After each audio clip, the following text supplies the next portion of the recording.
வணக்கம். Welcome to கதை திரட்டு. இந்த வீடியோவில் நம்ம என்ன கதை கேட்க போகிறோம்னா, எழுத்தாளர் பிவிஆர் அவர்கள் எழுதிய ஆடாத ஊஞ்சல் கதையின் 8வது பகுதி. நம்ம சேனலை இதுவரைக்கும் சப்ஸ்கிரைப் பண்ணாதவங்க சப்ஸ்கிரைப் பண்ணுங்க. பக்கத்தில் இருக்கிற பெல் ஐக்கானை கிளிக் பண்ணி ஆல்ங்கிற ஆப்ஷனை ப்ரெஸ் பண்ணுங்க.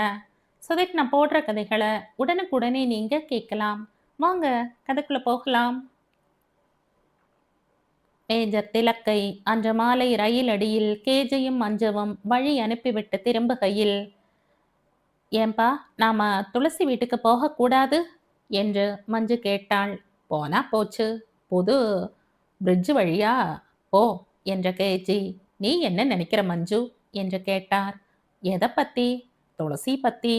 நல்ல பொன், இன்னும் மென்டலா முதிரவில்லை. நாம சமாதானப்படுத்தியதும் பழைய துளசியா மாறிட்டா வெகுளி. நான் ஒத்துக்கொள்ள மாட்டேன். அவன் மனசு நல்ல முதிர்ந்த மனசுதான், மூளையும் முதிர்ந்த மூளைதான். ஆனா பொதுவாகவே ஒரு அதீத வெறுப்பு அவளை பாதிச்சிருக்கு.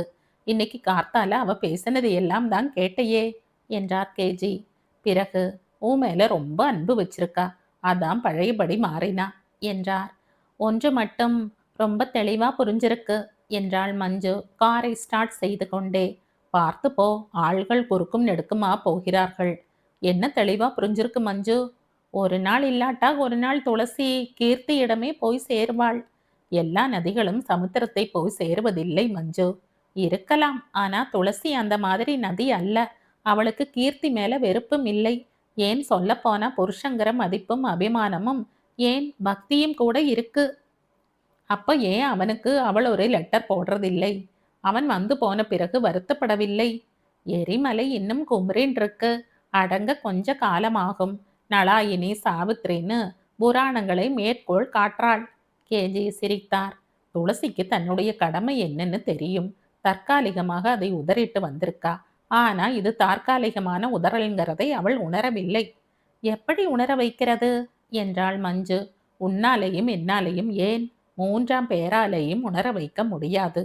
அவளாக கொண்டு வந்த பிரச்சனையை அவளேதான் ஒரு நாள் தன் வழியில் உணர்ந்து தீர்த்து கொள்ளணும்.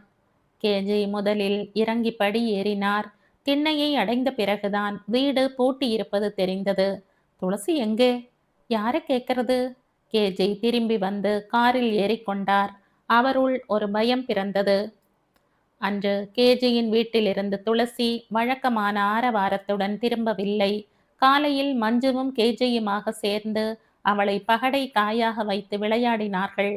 அவள் தன் வாழ்க்கையிலேயே அன்று அலறியது போல என்றுமே அலறியதில்லை. அதன் பிறகு இருவரும் அவளுடைய காலை பிடிக்காத குறையாக மன்னிப்பு கேட்டார்கள். இப்போது தன் வீட்டுக்கு திரும்புகையில் நினைத்து பார்த்த அவள் எல்லாம் ஒரு நாடகம் என்று எண்ணினாள். தன்னுடைய அந்தரங்கமான எண்ணங்கள் என்னென்ன என்று அளந்து பார்க்க கேஜியும் மஞ்சுவும் இப்படி ஒரு சூழ்ச்சி செய்து விட்டதாக அவளுக்கு தோன்றியது. இதன் காரணமாக துளசிக்கு இருவர் மீதும் எரிச்சலோ கோபமோ உண்டாகவில்லை. மாறாக அவள் பால் இருவரும் எடுத்து கொண்டிருக்கும் அக்கறையும் அந்த அக்கறைக்கு காரணமான அன்பும் தான் புரிந்தது. ஆனால் மஞ்சுதானே மேஜர் திலக் எனும் ஒரு 40 வயது வழுக்கையை கல்யாணம் செய்து கொள்ளப் போவதாக சொன்னபோது அதை அவளால் நம்ப முடியவில்லை. ஏழை எளியவர்களுக்கு உதவி புரிவதிலும் சேவை புரிவதிலும் சதா ஈடுபட்டிருக்கும் மஞ்சு எப்படி ஒருவனுக்கு மனைவியாக அமைய முடியும்? அதுவும் ஆர்மியில் டாக்டராக இருப்பவனுக்கு. இந்த மேஜர் சாப்பிடுகிற போது துளசியுடன் அதிகம் பேசவில்லை. முழுக்க முழுக்க கேஜி மாமாவும் மஞ்சுவும் தான் பேசினார்கள். ஏதோ ஓரிரு தடவை போனால் போகிறது என்ற ரீதியில் சிரித்தான். துளசிக்கு அவனுடைய சிரிப்பு மாய்மால சிரிப்பாகப்பட்டது. கல்யாணமான பிறகு மஞ்சு பழைய மஞ்சுவாக தொடர்ந்து காணப்படுவாளா? அவளுடைய வாழ்க்கை முறை நிச்சயமாக மாறிவிடும். இப்போது தினசரி பல ஊர்களுக்கு சென்று பல ஏழை குடும்பங்களுக்கு இலவச வைத்திய உதவி அளிக்கிறாள். பிறருக்கு சேவை செய்வதில்தான் மனதுக்கு திருப்தியும் நிம்மதியும் நிறைவும் கிடைக்கின்றன என்று கூறுகிறாள். துளசி 10ஆம் வகுப்பு வரை மட்டுமே படித்திருந்தாலும் அவளுக்கு ராபின் ஹூட் கதை தெரியும். பணக்காரர்களை கொள்ளையடித்து ஏழைகளுக்கு உதவி செய்தவன். காயங்குளம் கொச்சுண்ணியும் கேரளாவின் ராபின் ஹூட்டாக திகழ்ந்தவன். மஞ்சு டாக்டர் தொழிலில் யாரையும் கொள்ளையடிக்கவில்லை என்றாலும் பணக்காரர்களிடம் வசூலித்த பணத்தில் பெரும் பகுதியை ஏழைகளுக்காக செலவு செய்கிறாள். இத்தகைய லட்சியம் நிறைந்த மஞ்சுவால் எப்படி ஒருவனுடைய மனைவியாக வாழ்க்கை நடத்த முடியும்? அவள் மனம் குழம்பினாள். மஞ்சுவின் கல்யாண செய்தி அதிர்ச்சியை முதலில் அள்ளி கொட்டினாலும் மெல்ல மெல்ல அது துளசியின் சிந்தனையைத்தான் தூண்டி இழுத்தது. அவளுடைய மனதில் மஞ்சு ஒரு முத்திரையாக பதிந்து போயிருந்தாள். பச்சை குத்தி இருந்தது போல அழிய முடியாத முத்திரை அது. அந்த பிரகாசமான முத்திரை திடீரென்று பொலிவு இழந்து விட்டதாகப்பட்டது.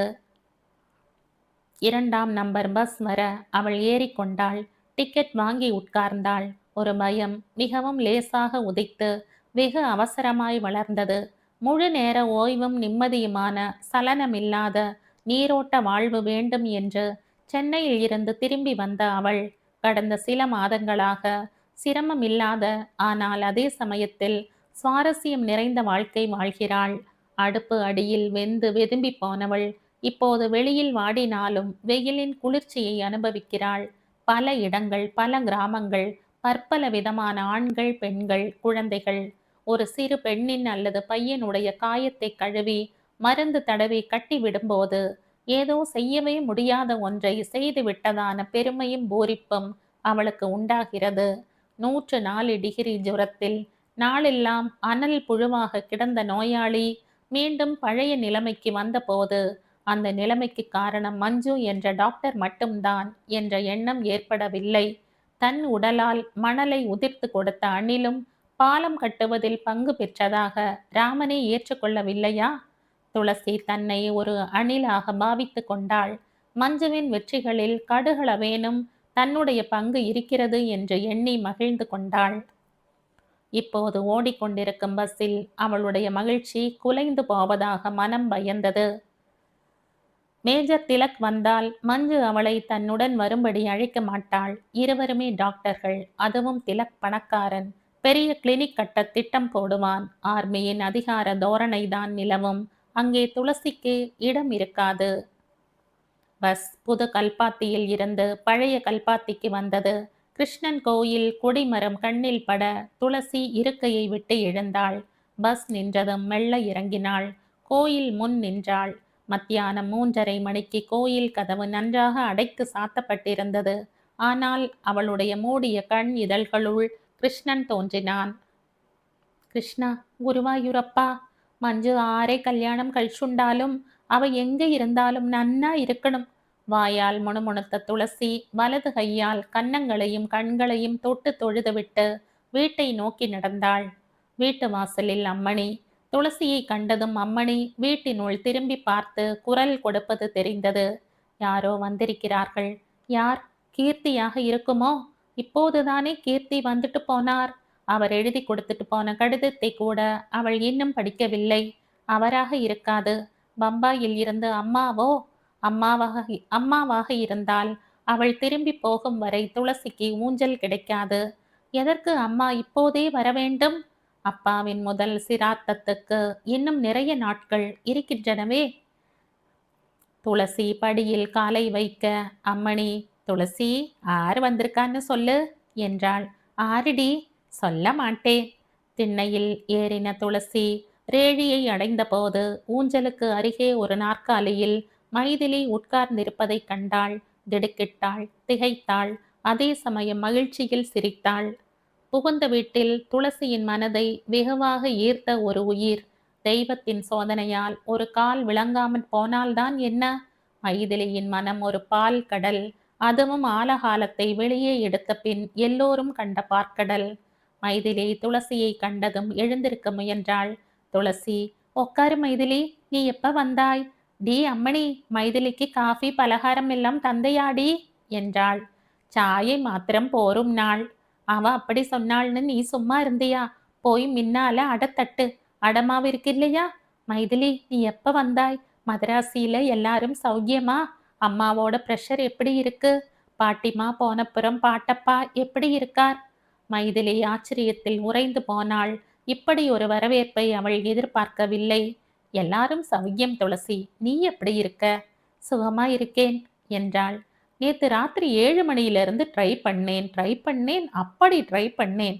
லைன் அவுட் ஆஃப் ஆர்டர்னு டெலிஃபோன் டிபார்ட்மெண்ட்ல கடைசியா சொன்னா என்ற மைதிலி நான் இன்னைக்கு வரப்போறேன்னு முன்கூட்டி சொல்லத்தான் ஃபோன் பண்ணேன் என்று முடித்தாள். உச்சியார்ந்த மஞ்சுவாத்துக்கு ஃபோன் பண்ணாயே, அப்பவே அவள்கிட்ட சொல்லி இருக்கலாமே. அது சரி, எந்த வண்டியில வந்தாய்? சொல்லி இருக்கலாம், ஏனோ தோணவில்லை. பிளேன்ல கோயம்புத்தூர் வந்தேன். அங்க அக்கா வீட்ல சாப்பிட்டு விட்டு டாக்ஸியில இங்க வந்தேன். இந்த ஊர்ல எங்க பேங்க் பிரான்ச் இருக்கு. மேனேஜர் இல்லை, ட்ரெயினிங்குக்கு டெல்லி போயிட்டார். அக்கவுண்டன்ட்டும் இல்லை, கல்யாணம்னு லீவ்ல போயிட்டார். அப்புறம் அவருக்கு வேற ஊருக்கு டிரான்ஸ்ஃபர். எனக்கு ரொம்ப சந்தோஷம் மைதிலி. இப்ப ப்ரமோஷனா? ஆமாம், இப்ப வேண்டாம்னா இன்னும் 2 வருஷத்துக்கு கிடைக்காது. பாலக்காடு தானே, ரொம்ப தூரத்துல இல்லையே. 1 2 நாளுக்கு துளசியோட இருந்து கொள்ளலாம் போன்னு எல்லோரும் சொன்னா. அவசர அவசரமா புறப்பட்டு வந்தேன்.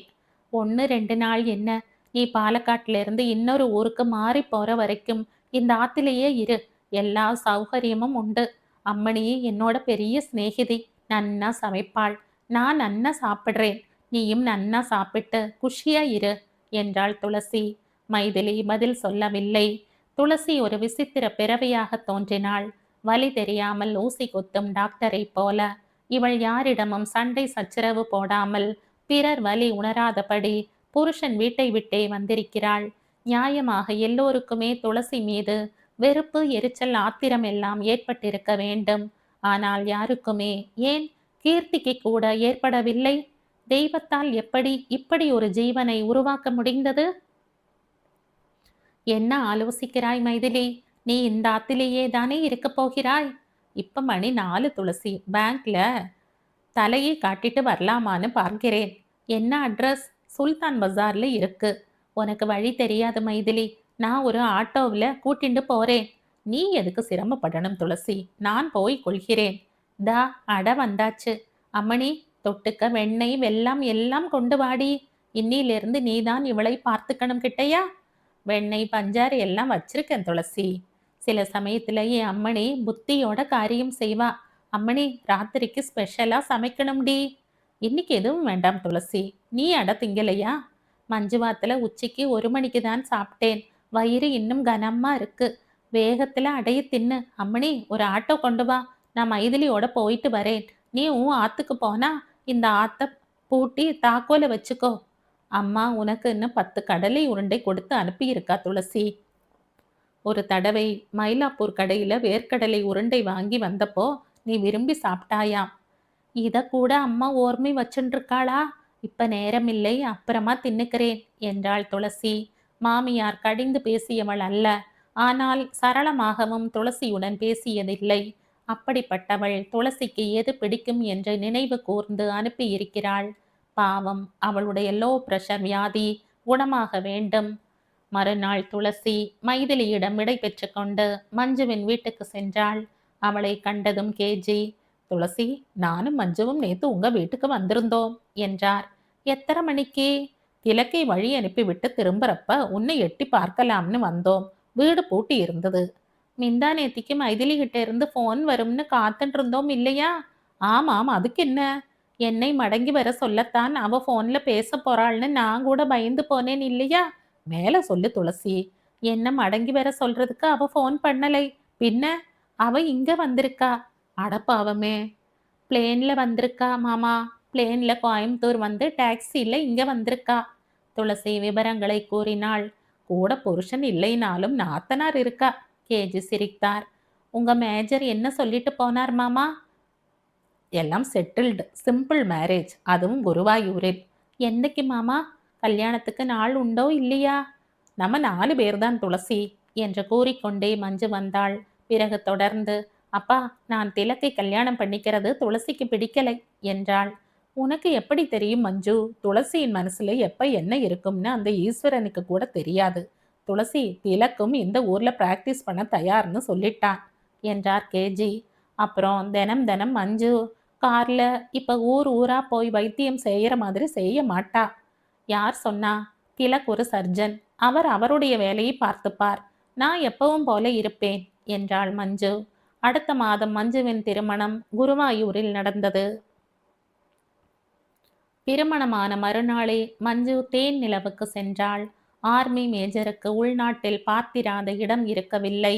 புது மனைவியுடன் இன்பமாக இருக்க ஐரோப்பிய நாடுகளை விட சிறந்த இடங்கள் இருக்க முடியாது என்று அவன் கருத மஞ்சுவும் ஒத்து பாடினாள். மஞ்சு திரும்பி வர இன்னும் சில மாதங்களாகும் என்று உணர்ந்த துளசிக்கு என்ன செய்வது என்று குழப்பமாக இருந்தது. சென்னையில் இருந்து திரும்பிய சில வாரங்களிலேயே அவளுடைய தினசரி வாழ்க்கையில் ஒரு மாற்றம் ஏற்பட்டது. சாப்பிட்டு தூங்கி தூங்கி சாப்பிட்டு கொண்டே வாழ்நாள் முழுவதும் கணவனுடைய மாதாந்திர 300 ரூபாயில் கழித்து விடலாம் என்ற கனவு கண்டவளை மஞ்சு தட்டி எழுப்பியிருந்தாள். அவளுடன் தினசரி காலையில் 7:30 மணிக்கு அந்த ஊர் இந்த ஊர் என்று பற்பல ஊர்களுக்கு சென்று நானா விதமான இடங்களையும் முகங்களையும் பார்த்த துளசி தானும் மஞ்சுவைப் போலவே உபயோகமான ஒரு சேவை புரிந்து வருவதாக எண்ணிக்கொண்டாள். இப்போது மீண்டும் நேரம் சுமையாயிற்று. உத்தியோக மாற்றலுடன் சென்னையில் இருந்து வந்த மைதிலி துளசியின் வற்புறுத்தலுக்கு இசையாமல் பணிபுரியும் மகளிர் விடுதிக்கு குடியேறினாள். அம்மணியும் திடீரென்று அண்ணனுக்கு உதவி தேவை என்று கூறி வெளியூர் சென்று விட்டாள். மொத்தத்தில் முதன்முறையாக துளசி தனிமையின் பயங்கரத்தை மெல்ல மெல்ல உணரலானாள். அண்ணன் வீட்டில் அவள் போய் தங்கலாம். ஆனால் துளசிக்கு பிடிக்கவில்லை. யார் வீட்டிலும் யார் தயவிலும் இருக்கக்கூடாது என்ற உறுதியுடன் தானே அவள் கட்டின கணவனையும் உதறிவிட்டு வந்திருக்கிறாள். இப்போது ஏன் இன்னோர் உறவின் நிழலில் தங்க வேண்டும்? துளசிக்கு ஒரு வீட்டில் தனியாக இருக்க பயம் ஏற்படவில்லைதான். ஆனால் தனிமையே கொடுமையாகப்படலாயிற்று. புத்தகங்களில் மூழ்க முயன்றாள். கண்கள் செருகின.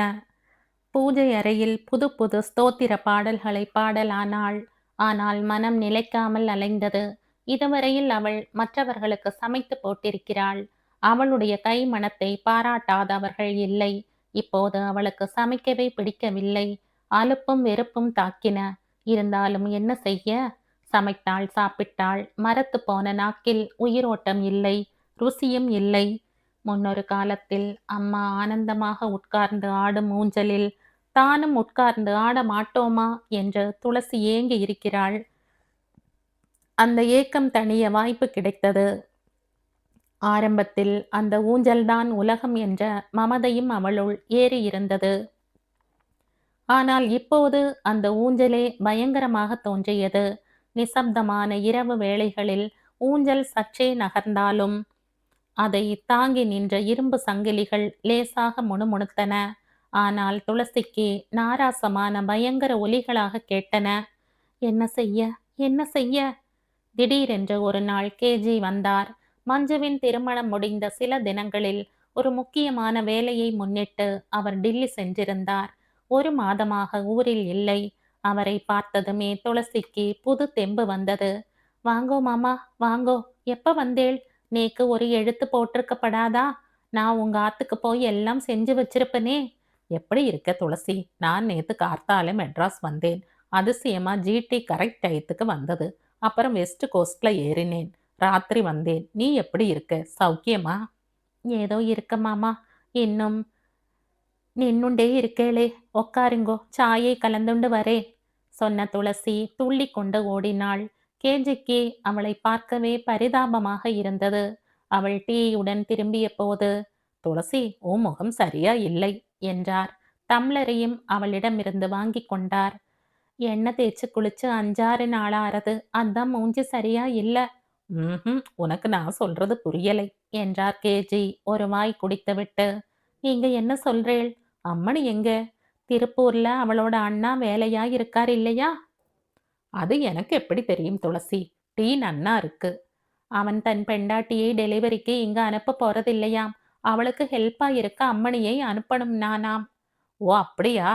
மாமா, இன்னொரு வர்த்தமானம். என்ன? இன்னமே அம்மணியும் இங்க வரமாட்டாள். அவளுக்கு கல்யாணம் ஆற போறது. அப்புறம் இப்ப நானவும் அம்மாவும் மாத்திரம்தான். கொஞ்ச நாளா அம்மாவுக்கு சரியா கண் தெரியலை. இப்போ உனக்கு ரொம்ப போர் அடிக்குமே. அத ஒன்னும் கேட்காதீங்கோ. ஏண்டா இந்த உலகத்துல ஜனிச்சோம்னு ஆயிடுத்து. ஏன் துளசி? நிறைய வேலை செய்யறப்ப நடுவுல கொஞ்சம் சும்மா இருந்தா சுகமா இருக்கு. ஆனா நாள் பூரா சும்மா இருக்கிறது இருக்கே, அது ரொம்ப கஷ்டம். ஆத்துல அம்மணி இல்லை. நீங்க நேக்கு நல்ல ரொட்டீன் உண்டாக்கி தந்தேள். தினமும் மஞ்சுவோட போனேன். இப்ப ஒண்ணும் இல்லை. நேக்கு சன்னம் பிடிச்சிடும் போல இருக்கு. கவலைப்படாத துளசி, உனக்கு இப்ப பைத்தியம் பிடிக்காது. மஞ்சு ஒருத்தி தான் உலகத்தில் இருக்காளா? நீயே வேற ஏதாவது ரொட்டீனை ஏற்படுத்திக்கோயேன். நான் என்ன ரொட்டீன் மாமா உண்டாக்க முடியும்? நான் 10ஆம் கிளாஸ்ல 2 பிராவசியம் தோத்தவள். 2 வார்த்தை இங்கிலீஷ் எழுத வரல. மஞ்சு கூட இருந்தா அது ஒரு தினுசு. அவ பொட்டியை தூக்கிண்டு அவ பின்னால நடக்கலாம். நான் அவளோட சிநேகிதி. பேசுறதுக்கும் சௌகரியமா இருந்தது. அத மறந்துடு துளசி. உன் நாத்தனார் அவ பேர் என்ன? மைதிலி. அவ மெட்ராஸ் திரும்பி போயாச்சா? ஆரு சொன்னா? பேங்க்ல ஆபீசரா இருக்கா. உன் கூட தானே இருக்கா? ம்ஹும். லேடிஸ் ஹாஸ்டல்ல இருக்கா. மாமா, மஞ்சுவை பத்தி நான் இன்னும் ஒண்ணுமே விசாரிக்கல. எப்படி இருக்கா? போற ஊர்ல இருந்தெல்லாம் போட்டோ கார்டு அனுப்புறா. எனக்கு என்னவோ மஞ்சுவை நினைச்சா கண்ல வெள்ளம் வர்றது. ஏன் ஏன் கண்ணீர் வரணும்? மஞ்சு எத்தனை அழகு, எத்தனை லட்சணம். உங்க மாப்பிள்ளைக்கு வயசும் ஜாஸ்தி, கஷண்டியும் இருக்கு. மண்டையில வழுக்க விழுந்தா என்ன துளசி? பகவான் ஒவ்வொருத்தருக்கும் ஒவ்வொருத்தனை ஏற்பாடு பண்ணி வச்சிருக்கான். மனசு பிடிக்கிறதும் ஒருத்தருக்கு ஒருத்தர் பிடிச்சு போறதும் தான் மனுஷா கையில இருக்கு. மஞ்சுவுக்கு திலக்கை பிடிச்சுடுத்து. இனிமே அவ பாடு. இப்ப நானும் உன்ன மாதிரி தனி கட்டை. உங்களுக்கு 1000 வேலை இருக்கு, பஜனை இருக்கு, பேப்பரும் புஸ்தகமும் இருக்கு.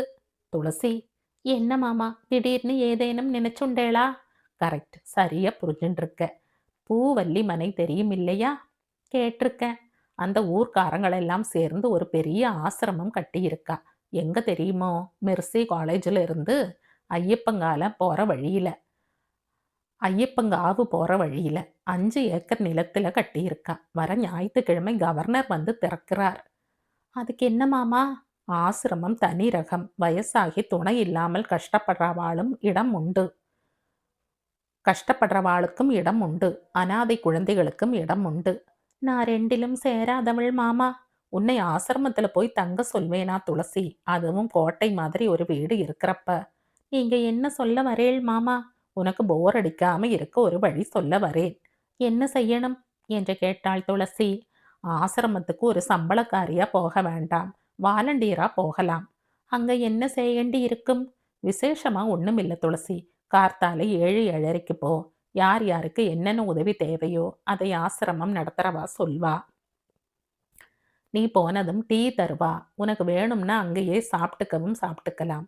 வாலண்டியர்னா ஒரு சௌகரியம். இஷ்டம் போல போகலாம் வரலாம். வேண்டாம் மாமா. ஏன் துளசி, உனக்கு ஒண்ணு தெரியுமா? என்ன மாமா? நீ உனக்கே ஒரு காரியத்தை செய்து கொள்றப்போ வெறுப்பும் எரிச்சலும் வர்றது. மத்தவா செய்து தரக்கூடாதான்னு மனசு ஆத்திரப்படுறது. ஆனா பிரத்தியாருக்கு வலிய போய் உதவி செய்யறப்ப அதே மனசுக்கு சந்தோஷமும் திருப்தியும் உண்டாறது. என் பாட்டிமா சொல்லுவா, தனக்குன்னா பஞ்சு இடிக்க மாட்டா, மத்தவாளுக்குன்னா இரும்பு இடிப்பான்னு. அதேதான். உனக்கு இப்ப பஞ்சு இடிக்கிறது வெறுப்பா இருந்தா ஏன் ஆசிரமத்துல இரும்பு இடிக்கப்படாது? என்னால கழியாது மாமா. சரி, உன் இஷ்டம். மஞ்சு மடங்கி வரட்டும். அதுக்கப்புறம் அவளோட திவசமும் போய்க்கிறேன். என் மாப்பிள்ளை பேசுனதை பார்த்தா நீ நினைக்கிறபடி நடக்கும்னு தோணலை. என்ன மாமா சொல்றேள்? திலக் ஏதோ ஒரு திட்டம் வச்சிருக்கான். சரி, நான் வரேன். அடடே, மறந்து போயிட்டேனே. துளசி, இந்தா. என்ன மாமா கவர்? சரியா இருக்கான்னு ஒரு தடவை பார்த்துடு. எல்லாம் 10 ரூபா நோட்டா கொடுத்தான். ஆறு கொடுத்தா? கேட்ட துளசி உடனேயே புரிந்து கொண்டாள். மௌனமாய் கேஜியை பார்த்தாள். கார்த்தால ஜிடி 6:50க்கு சென்ட்ரல் வந்தது. அப்புறம் வெஸ்ட் கோஸ்ட் 11 மணிக்குத்தான். யார் ஸ்டேஷன்ல 4 மணி நேரம் உட்காருவா? அதுவும் இல்லாம மனசு கேட்கலை. உன் நினைவு வந்தது. கீர்த்தி சௌக்கியமா இருக்கிற மாதிரி வெளியே காட்டின்டான். ஆனா ஒரு ஊமை காயம் ஏற்பட்டு அதன் வலியில கஷ்டப்படுறவனா என் கண்ணுக்கு தெரிஞ்சது. 30 நோட்டு இருக்கு மாமா. அவன் கடைசியா வந்தப்ப அம்மணி கையில பணத்தோட ஒரு லெட்டரும் கொடுத்தானாம். அந்த லெட்டருக்கு இன்னும் பதில் வரலைன்னு சொன்னான். அதுக்கப்புறம் மாசம் வந்துண்டு தானே இருக்கு. லெட்டர்? எழுத்து எதுவும் இல்லை. நீ அந்த கடிதத்துக்கு ரிப்ளை போட்டிருக்கலாமே துளசி என்றார். மாமா, நான் அந்த எழுத்தை பார்த்தேன். அதோட அம்மா மாமியார் 2 பேர் எழுதின லெட்டரும் இருந்தது. அதையெல்லாம் படிச்சேன். ஆம்படையான் லெட்டரை தூக்கி எறிஞ்சிட்டு பணத்தை மாத்திரம் இப்ப எண்ணின மாதிரி எண்ணி வச்சுண்டாயாக்கும். நேக்கு என்னவோ அன்னைக்கு எழுத்த படிக்க தோணலை. அப்புறம் மறந்துட்டேன். தேடி எடு, படி. பதில் போடுறதானா போடு. உலகத்துல ஒரு பெண்தான் தன் புருஷனுக்காக ஏங்கி நிப்பாள்னு நினைக்காத. ஒரு புருஷனும் தன் மனைவிக்காக ஏங்கி நிப்பானுங்கிறதையும் புரிஞ்சுக்கோ துளசி. தாம்பத்தியம்னா ஒரு வழி போக்குவரத்து இல்லை. நான் வரேன். கேஜையின் வார்த்தைகள் துளசியை பாதிக்கவில்லை என்றாலும் மனம் தடுமாறியது. கடிதத்துக்கு பதில் போடாதது குற்றமாக இல்லாமல் இருக்கலாம். ஆனால் கடிதத்தையே படிக்காமல் இருப்பது அது தப்பு. எழுதியவனை உதாசீனப்படுத்துவது போல. எழுதினவன் தொட்டு தாலி கட்டியவன். அவனுடைய பணத்தை எதிர்பார்த்து வாங்கிக் கொள்ள உரிமை கொண்டாடுகிறாளே, அதற்காகவாவது கடிதத்தை படித்திருக்க வேண்டாமா? துளசி தேடினாள். ஊஞ்சலில் மெத்தைக்கும் போர்வைக்கும் நடுவே தலையணையின் விளிம்பில் கடிதம் இருந்தது. படித்தாள். அதன் பிறகு நீண்ட நேரம் ஆடாத ஊஞ்சலில் அசையாமல் உட்கார்ந்திருந்தாள். துளசிக்கு கடந்த 8 மாதங்களாக பொழுது போவதே தெரியவில்லை. முன்னொரு காலத்தில் காலை 5 மணிக்கே எழுந்து வீட்டு வேலைகளை ஆரம்பிப்பாள். அந்த பழக்கம் மீண்டும் பிறந்தது. 6 மணிக்குள் குளித்து ஏதேனும் அரை வயிற்றுக்கு சாப்பிட்டுவிட்டு சைக்கிளில் மெர்சி ஹோமை நோக்கி புறப்படுவாள். மஞ்சுவுடன் இருந்த நாட்களில் சைக்கிள் ஓட்ட கற்றுக்கொண்டது இப்போது அவளுக்கு சௌகரியமாக இருந்தது. அன்று மூத்தாள் தரை வழியாக சென்று கொண்டிருக்கையில் அவள் நடந்த நாட்களை நினைத்து பார்த்தாள். கல்யாணமானதும் மஞ்சு திலக்குடன் சென்றவள் 3 மாதங்களுக்கு திரும்பவில்லை. உயிருக்குயிரான சிநேகிதி அம்மணி அண்ணாவுக்கு உதவியாக சென்று அங்கேயே திருப்பூரிலேயே ஒரு கணவனையும் தேடிக்கொண்டாள். ஓரிரு வாரங்கள் தன்னந்தனியாக வீட்டில் பொழுதை போக்கிய துளசி மெல்ல மெல்ல தனிமையின் கொடுமையை உணர ஆரம்பித்தாள். கடிகாரத்தின் முட்கள் நின்று விட்டதான எண்ணம் தோன்றியது. பகலுக்கும் இரவுக்கும் வித்தியாசம் தெரியாமல் பகலே இருளாக மாறி வதைத்தது. அம்மு எனும் வேலைக்காரியாவது அவளுடன் இருந்திருக்கலாம். திடீரென்று ஒரு நாள் அம்மு மயங்கி விழ அவளை ஆஸ்பத்திரியில் சேர்க்க அவள் மீண்டும் வீட்டுக்கே திரும்பவில்லை. துளசிக்கு எல்லாம் கசந்தது. எந்த தனிமையை தன்னிச்சையான வாழ்க்கையை விரும்பி வந்தாளோ அந்த வாழ்க்கை இவ்வளவு சீக்கிரம் பெரும் சுமையாக மாறிவிடும் என்று அவள் எதிர்பார்க்கவில்லை. எத்தனைக்கு எத்தனை அவள் ஒரு பம்பரமாக சுழன்றாளோ, ஒரு செக்கு மாடாக இயங்கினாளோ, அத்தனைக்கும் அவள் ஆடாத ஊஞ்சலில் நகராத சிலையாகி போனாள். கிருஷ்ணன் கோயில் மணிகள் தட்டி எழுப்பவில்லை. பஜனை பாட்டு புது எண்ணங்களை சுரக்கவில்லை. ருசித்து சாப்பிட்டு பழகிய அவளுக்கு பசி இல்லை, தூக்கம் இல்லை. சிற்சில சமயங்களில் தன் தலையிலேயே மண்ணை வாரி போட்டுக்கொள்ளும் யானையின் நினைவு வரும். அவளுக்கும் அந்த யானைக்கும் வித்தியாசமே இல்லையோ? ஒரு இரவு கேஜி வந்தார். என்ன துளசி, என்ன பண்ற? நீங்க தான் பார்க்கறேளே, நான் உண்டு என் ஊஞ்சல் உண்டுன்னு உட்கார்ந்திருக்கேன். உக்காந்து உக்காந்து ஊஞ்ச பலகை தேஞ்சு தேஞ்சு குழி விழுந்துட போறது. ஒரு வேலையும் இல்லை அல்லவா? மஞ்சு இல்லை, அம்மணி இல்லை, வேலையும் செய்ய தோன்றதில்லை. பூவல்லி மனைக்காரர்கள் நடத்துற மெர்சி ஹோம் இருக்கு என்று கேஜி கூறினார். நீங்கள் அன்னைக்கே சொன்னேள். இன்னைக்கும் சொல்றேன் துளசி. விலாசினின்னு ஒருத்தி இருக்கா. இப்போதைக்கு 12, 13 குழந்தைகள் இருக்கு. எல்லாம் 2 வயசும் 3 வயசும். விலாசினி தனியா பாத்துக்கிறா. கஷ்டப்படலைனாலும் இன்னொரு துணை கிடைச்சா அவளுக்கும் சரி, அந்த குழந்தைகளுக்கும் சரி, சௌகரியமா இருக்கும். துளசி யோசனை செய்தாள். கீர்த்தியிடம் திரும்பி போய்விட வேண்டும் என்ற எண்ணம் பிறக்கவில்லை. மஞ்சுவும் திலக்கும் திரும்பி வந்த பிறகு அவர்களுடன் அவளால் ஒட்டி கொள்ள முடியாது. அண்ணன் ராமநாதன் பிறருக்கு கீதாபதேசம் செய்கிறவன். அம்மா பம்பாயில் ஜெயாவுடன் நல்ல வைத்திய உதவியுடன் சுகமாக இருக்கிறாள். இனியும் எத்தனை நாள்தான் பைத்தியம் பிடிக்காமல் அவளால் இந்த மாபெரும் வீட்டில் கொஞ்சம் கொஞ்சமாக அழிந்து போய் கொண்டிருக்க முடியும்? கேஜி அவளுடைய பதிலுக்காக காத்திருந்தார். நீங்க கூட்டிண்டு போறீளா என்றாள் துளசி. அப்ப முடிவு செய்துட்டியா துளசி? வேற என்னத்த செய்யறது? நீங்களே சொல்லுங்கோ. ஓரொருத்தர் எப்படி எப்படி எல்லாமோ இருக்கா. ஏன் தலையெழுத்து நான் இப்படி இருக்கேன்? கேஜி தமக்குள் வருத்தப்பட்டு கொள்ளவில்லை. மாறாக சிரித்து கொண்டார். நீயாகத்தானே உன்னை இந்த நிலைமைக்கு கொண்டு வந்து வச்சுண்ட என்று எண்ணினார். கார்த்தால 7 மணிக்கு ரெடியா இரு. விலாசினி மாசம் 100 ரூபாய் தான் தருவாள் என்றார். நேக்கு எந்துக்கு மாமா ரூபாய்? ஹோனரரியா ஒரு வாலண்டியரா இருக்கேன். நேக்கு நேரம் போகணும் அம்படத்தான்.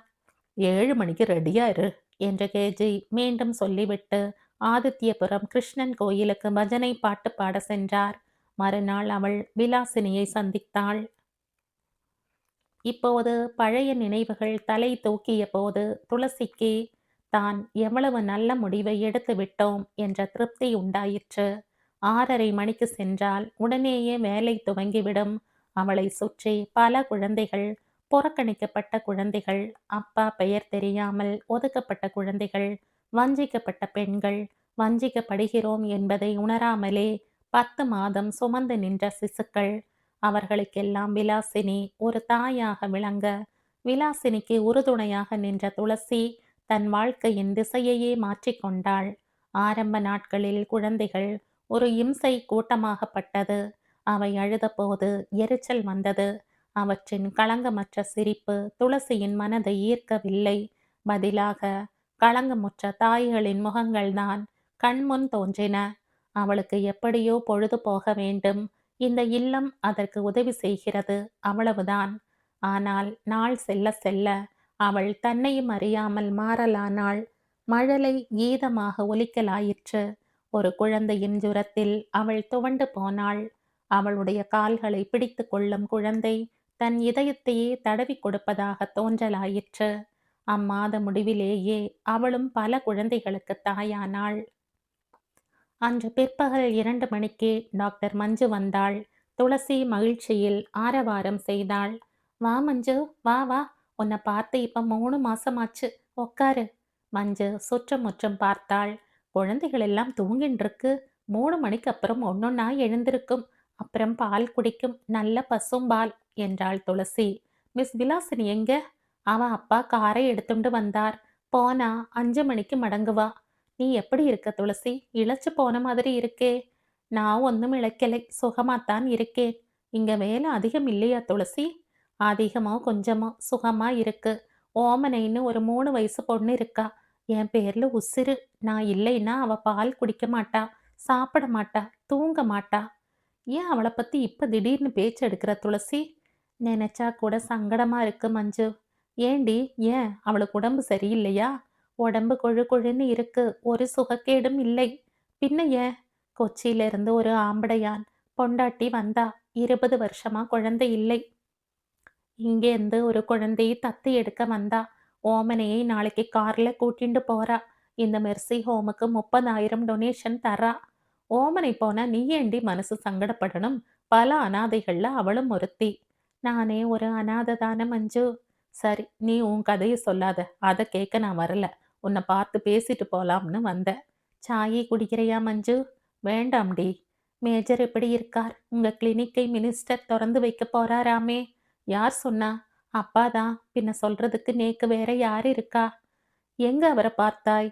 இங்கதான், ஆழ்ச்சிக்கு ஒருக்கா வெள்ளிக்கிழமை சாயங்காலம் 1 மணிக்கூர் குழந்தைகள் பாட்டெல்லாம் பாடுறாரே, நோக்கு தெரியாதா? நானும் மேஜரும் தான் தனியா போயிட்டமே துளசி. அது சரி, நீ இங்க சந்தோஷமா இருக்கியா? நிம்மதியா இருக்கேன், திருப்தியா இருக்கேன். மதராசியில இருந்து வர 300 ரூபாயில 100 கோடி செலவாறதில்ல. உச்சிக்கு நான் இங்கேயே விலாசினியோட சாப்பிடுறேன் இல்லையா? பெரிய சேவை செய்யற துளசி, உன்னை எப்படி பாராட்டுறதுன்னு எனக்கு தெரியல. சும்மா இரு மஞ்சு, நான் என்ன செய்யறேன்? ஒன்றும் செய்யலை. குழந்தைகளை குளிப்பாட்டுறேன், ட்ரெஸ் பண்ணி விடுறேன், பால் கொடுக்கறேன், சாதம் ஊட்டுறேன். விலாசினி தாலாட்டு பாட்டு பாடுவா. நான் குழந்தைகளோட முதுகை லேசா தட்டுறேன். அம்படத்தான். இதெல்லாம் லேசான காரியமா துளசி? ஒரே ஒரு குழந்தையை பெத்த தாயாரால கூட அலுத்துக்காம இதையெல்லாம் செய்ய முடியாது. என்னவோ மஞ்சு, நேக்கு அலுப்பு வரலை. அப்புறம் என்ன வர்த்தமானம்? உன் மூஞ்சியை பார்த்தா நேக்கு சந்தேகமா இருக்கு. என்னடி, நீ குளிக்கலே இல்லையா? 3 மாசம் பெத்துட்டு கேஜி மாமாட்ட கொடிடி. துளசி, என்ன மஞ்சு? நீயாக போய் மற்றவர்களுக்கு உதவி செய்யறப்போ மனசுக்கு இன்பமும் சுகமும் ஏற்படுறதில்ல? முன்ன நீயும் நானும் கிராமம் கிராமமா ஊர் ஊரா போனப்ப எனக்கு அப்படி ஒரு சுகமும் திருப்தியும் கிடைச்சது. நீக்கு எப்படி சொல்றதுன்னு தெரியல மஞ்சு. இந்த குழந்தைகள் என்னை கூப்பிடலை, நானாத்தான் வந்தேன். ஆனா இப்ப இதுகளெல்லாம் போன்னு சொன்னா கூட நேக்கு போக மனசு வராதடி. நீ முன்னெல்லாம் என்ன பார்க்க வரப்ப நான் சொல்லாம எனக்கு தட்டு வச்சு சாதம் பரிமாறுவாய், பப்படம் பொரிப்பாய். ஆமாம், அதுல ஒரு சந்தோஷமும் இல்ல. உன் அப்பானா உனக்கு உசிர் இல்ல துளசி. பாவம், அவரும் போயிட்டார். அவருக்கு சிசுரூஷை செய்யறதுன்னா உனக்கு தனி ஆனந்தம். இல்லைன்னு சொல்லாத துளசி, இதை நீயே சொல்லி இருக்காய். இப்பவும் இல்லைன்னு சொல்லலையே மஞ்சு. அப்பானா அப்பாதான். துளசியின் கண்கள் கனத்தன. எப்பவாவது நீ கீர்த்தியை பத்தி நினைக்கிறது உண்டா துளசி? ஏன் கேட்கிறாய்? ஒரு கல்யாணமான பெண்ணால புருஷனை மறந்து இருக்க முடியுமான்னு தோணித்து. அதான் கேட்டேன். அவன் நல்லவருடி மஞ்சு. இன்னும் என்னை மறக்காம மாசா மாசம் டான் டான்னு ரூ. 300 அனுப்பிச்சுண்டிருக்கார். நேரம் வந்தாரே ஒரு தரம். அப்போ ஒரு லெட்டர் எழுதிட்டு போனார் இல்லையா? ஆமாம். ஆனா அதுல பெருசா ஒண்ணும் எழுதலை. உன்னை பார்க்க நான் கொடுத்து வைக்கலைன்னு எழுதியிருந்தார். அம்படத்தான். உனக்கு அவரை பார்க்கணும்னு எப்பவுமே தோணலையா? ராத்திரி சிலப்போ அவர் வந்து நிக்கிற மாதிரி படும். குரல் கேட்கிற மாதிரி படும். சில சமயத்துல சொப்பனத்துல வருவார். அவர பாவமா தோணலையா துளசி? என்ன பாவம்? உனக்காக ஏங்கின்னு இருக்காரே இல்லையா? வேற வர்த்தமானம் பேசு மஞ்சு. எல்லாம் கழிஞ்சு போயாச்சு. எதுவும் நீ சொல்ற மாதிரி தீர்ந்து போகல துளசி. முன்ன பின்ன பார்க்காத தெரியாத குழந்தைகளை இப்படி சீராட்டி பாத்துக்கிறதுல ஒரு நிம்மதியும் திருப்தியும் இருக்குன்னு நீ சொல்ற. இதை விட 1000 மடங்கு திருப்தியும் மகிழ்ச்சியும் இருக்கும். உன் புருஷனுக்கு நீ உதவி செஞ்சா. நன்னா கேட்டுக்கோ. நான் உதவின்னு தான் சொன்னேன், வேலைன்னு சொல்லல. நீ என்ன சொல்றாய் மஞ்சு? நீ இங்க செய்யறதும் வேலைதான் துளசி. கார்த்தால இருந்து சாயங்காலம் வரை வேலைதான். அது ஒரு உதவியா ஒரு சேவையா படுறது உனக்கு. நீ ஏன் இதே உதவியை இதே சேவையை உன் புருஷனுக்கு செய்யக்கூடாது? துளசிக்கு உடனேயே பதில் சொல்ல தெரியவில்லை. விழித்தாள், யோசனை செய்தாள். அவளுடைய யோசனை முடிந்தால் விபரீதமான பதில் வந்து விடுமோ என்று பயந்த மஞ்சு, என் மேஜருக்கு நான் ஒரு நாள் இல்லாட்டா போதும், கை உடைஞ்சவர் மாதிரி ஆயிடுவார். நான் தான் டூத் பேஸ்டை எடுத்து கொடுக்கணும், ஷேவிங் செட் எடுத்து வைக்கணும், ட்ரெஸ் செலக்ட் பண்ணணும், சமைக்கணும், பரிமாறணும். துளசி, மேஜர மாதிரி ஒரு தியாகியை நீ பார்த்திருக்கவே முடியாது என்றாள். என்ன பெரிய தியாகம்? உன்ன மாதிரி ஒரு பெண் கிடைக்க அவர் கொடுத்து வச்சிருக்கண்டாமா? நான் தான் கொடுத்து வச்சிருக்கேன் துளசி. எனக்காக மேஜர் பெரிய வேலையையே விட்டார். ஷில்லாங் பங்களாவையும் நிலங்களையும் வித்தார். டெல்லியிலேயே பிறந்து வளர்ந்தவர். அந்த ஊரையே எனக்காக தியாகம் பண்ணிட்டு இந்த சாதாரண சின்ன ஊருக்கு வந்திருக்கார். மஞ்சு, எனக்கு உன் 2 கையையும் வேணும். வெட்டி கொடுன்னு அவர் கேட்டா நான் பதில் பேச மாட்டேன். கொடுத்துடுவேன். அதுல சந்தோஷப்படுவேன். துளசி பதில் சொல்லவில்லை. திடீரென மஞ்சுவின் இடத்தில் தன்னை வைத்து பார்த்தாள். திலக்குக்கு பதிலாக கீர்த்தி வந்தான். இந்த 1½ ஆண்டுக்கு மேலாக கீர்த்தி எனும் ஒரு மனிதன், தன்னை விட்டு போன பெண் மீண்டும் வருவாள் என்ற நம்பிக்கையுடன் காத்திருக்கிறானே, அவனும் ஒரு வகையில் தியாகிதானே என்ற எண்ணம் அவளுள் மின்னலாய் தோன்றியது. என்னடி பதில் சொல்ல மாட்டேன் என்கிற என்று மஞ்சு கேட்க துளசி விழித்து கொண்டாள். ஆ, என்ன கேட்ட? நீ யோசிக்கிற இல்ல துளசி? உன் உன் யோசனை நல்ல முடிவாக முடியட்டும் என்றாள் மஞ்சு. இந்த கதையின் தொடர்ச்சியை அடுத்த பதிவில் கேட்கலாம். நன்றி.